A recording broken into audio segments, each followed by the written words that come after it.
So I brought my book, as they said, asleep right now, and I thought that I would read a little bit from the book. That made some sense.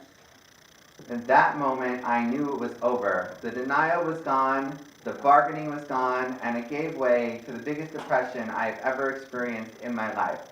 I had found what I had always thought I was looking for, a partner who understood me, a yin to my yang, a girl who had so much in common with me, but was also a fantastic influence on me, and our differences only made us stronger. But that was not a match for what she wanted, and our life values were conflicting. Sadly, things would take a turn for the worse very quickly, as I attest to in my entry on January 11th, 2012. I have never slept so little in my life, and it is scaring me. I've taken 6 pills today without effect. My adrenaline just won't shut off. It's really scary. I wish for sleep. I need to sleep. Sleep, that's all I want. Sleep, sleep, sleep.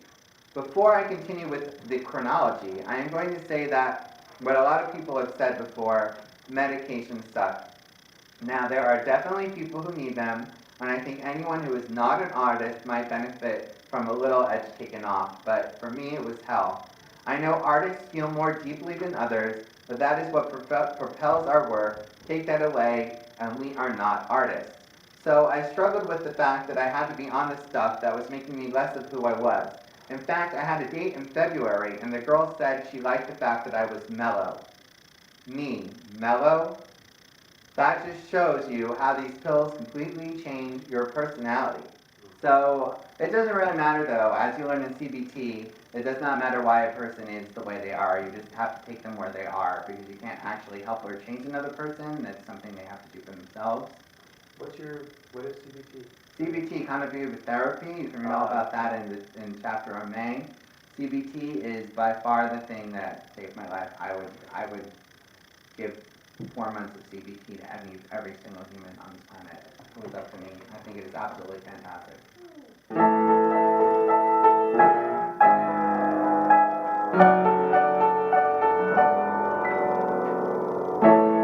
should know this never could last. You fell too slow, I fell too fast. There were times we were on the but they were too few, and now there's nothing to do, because we're through. Cute and tiny, your profile made me smile. We're 99% compatible, that's a lot, and we have got so many interests that are the same. Shall we grab coffee? Let's just leave the time. Someone likes to wine.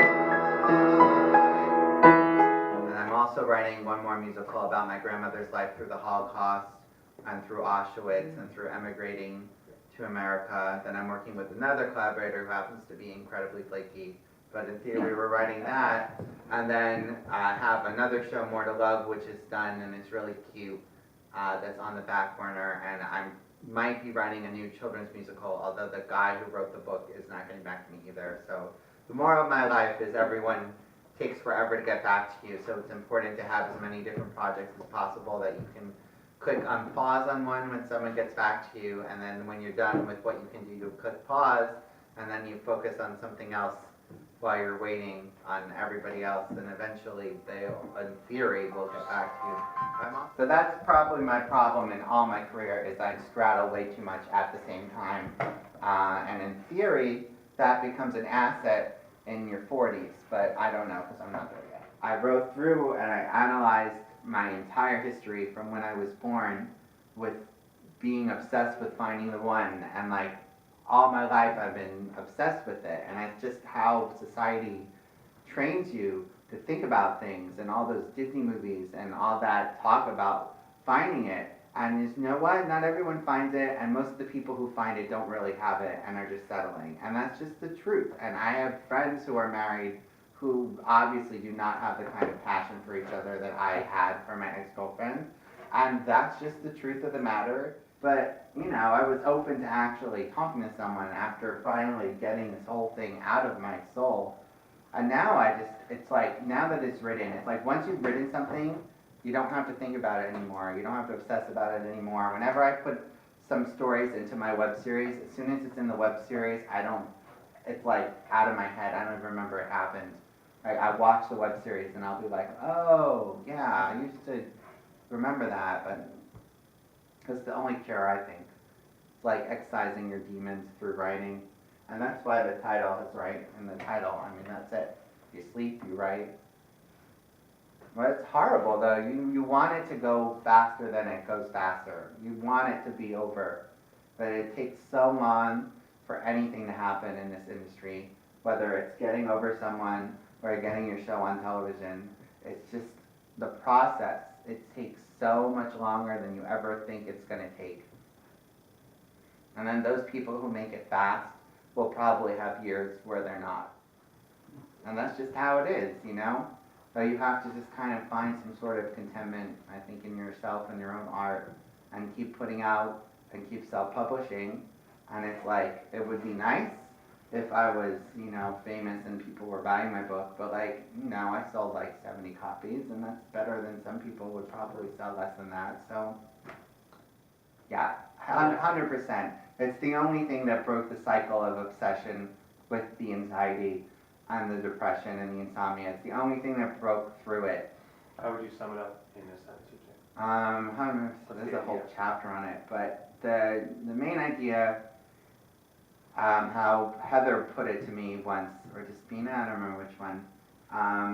It worked out really nicely because I went to the CBT DBT place and it was $80 an hour to see their intern, but then the intern switched, so I got one who was focused on insomnia, and then the second one came in and focused on anxiety because she realized I didn't really have insomnia, I just had anxiety. So you're in for sets of thoughts. First off, you're in a black room and you don't like the fact, I had to tell my mom this every time I see her, but you're in a black room and you don't like the fact that the room is black. So there's two things you can do. You can either paint the room or leave the room. Otherwise, you're just going to be stuck in this black room complaining about the black room. So whenever you get caught in one of those circles, first you think, is there anything I can do to change this to make the room not be black?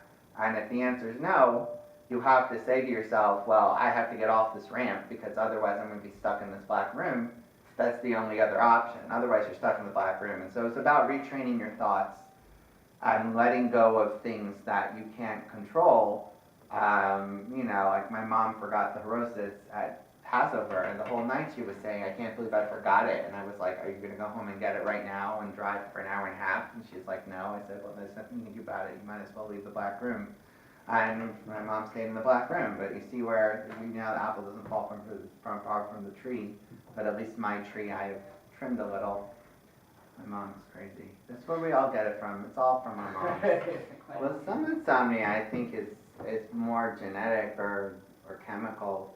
It was very clear that they did say, all of them, that if you haven't suffered from it your whole life, you're not going to be suffering from it your whole life. Everyone said to me, it's going to take you a couple years, but you'll be fine. That's what they would say. But it takes 2 years to get your sleep cycle back.